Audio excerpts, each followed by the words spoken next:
Hi guys, welcome back to the channel, and now that I've done my thoughts on the 25-26 season in the Championship, it's now time to turn my attention towards next season's League One.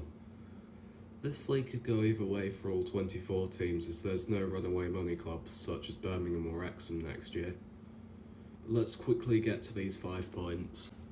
And the first thing I think, and I'm sure will happen, is none of the recently relegated sides will finish in the automatics. Cardiff are in turmoil in terms of ownership. When they were fighting to keep their place in the Championship 2 months ago, they appointed Omariza, who is not a proven Championship manager. He also took us down to the National League in 2017. Not a great look on your CV. That was less of Riza's fault and more of issues upstairs, same applying to Cardiff last year. Plymouth have lost Miran Muslic to Schalke.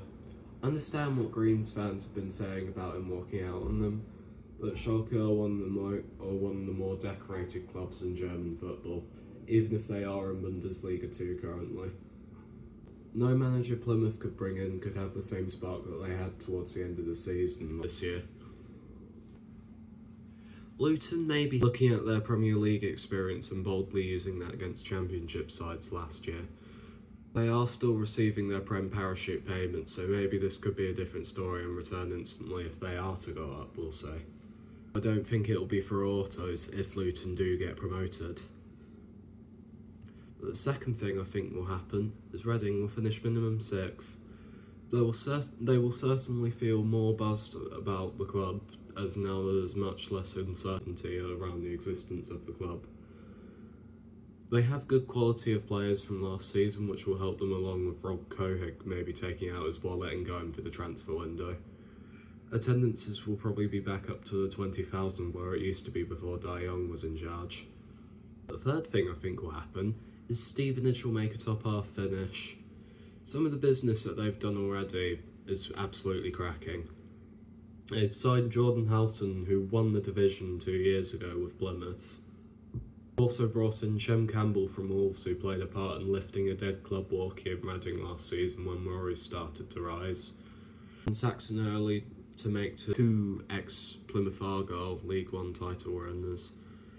They are in for an exciting season by the looks of things, especially with Revell's tactics being defensively more engineered with what the Borough have currently. Not the prettiest kind of football, but it stops goals from getting in. The fourth thing I think will happen is 3 of the 4 promoted teams will stay up comfortably, ushering themselves towards the beach. These will be the ones who get the automatic places in League 2, with champions Doncaster Rovers, Port Vale wanting to show that they're not a yo-yo club. Bradford are also an incredibly historic football club and will want to translate their crazy attendances into results. Wimbledon might have a bit of trouble, with the recruitment that they can pull off at points may steer them off the bottom 4 in the final match days. But this league can be a cakewalk as shown by Stockport and Wrexham, or can be a massive struggle as shown by Crawley. I think Wimbledon and all the other 3 promoted sides will stay up though.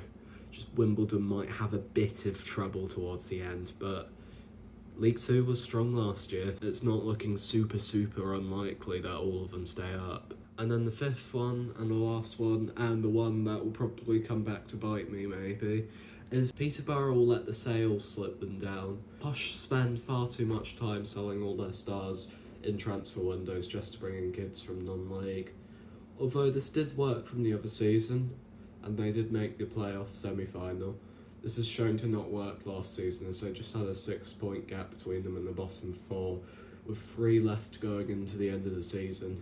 They've lost Cipriano, Ricky J. Jones, Kwame Poku, and so on, all of them certainly being Championship quality. And this is just this season as well. It does not look good for them, and I think it will cost them a place in League One the season after. Sorry Posh fans, but you're not going to get away with it this time. But these are my 5 things that I think will happen in next season's edition of League One. It will be a very evenly matched league on paper next year. Everyone will be able to have a good go at something, but 3 up, 4 go down. We'll see. League 2 edition of this coming out soon. Adios.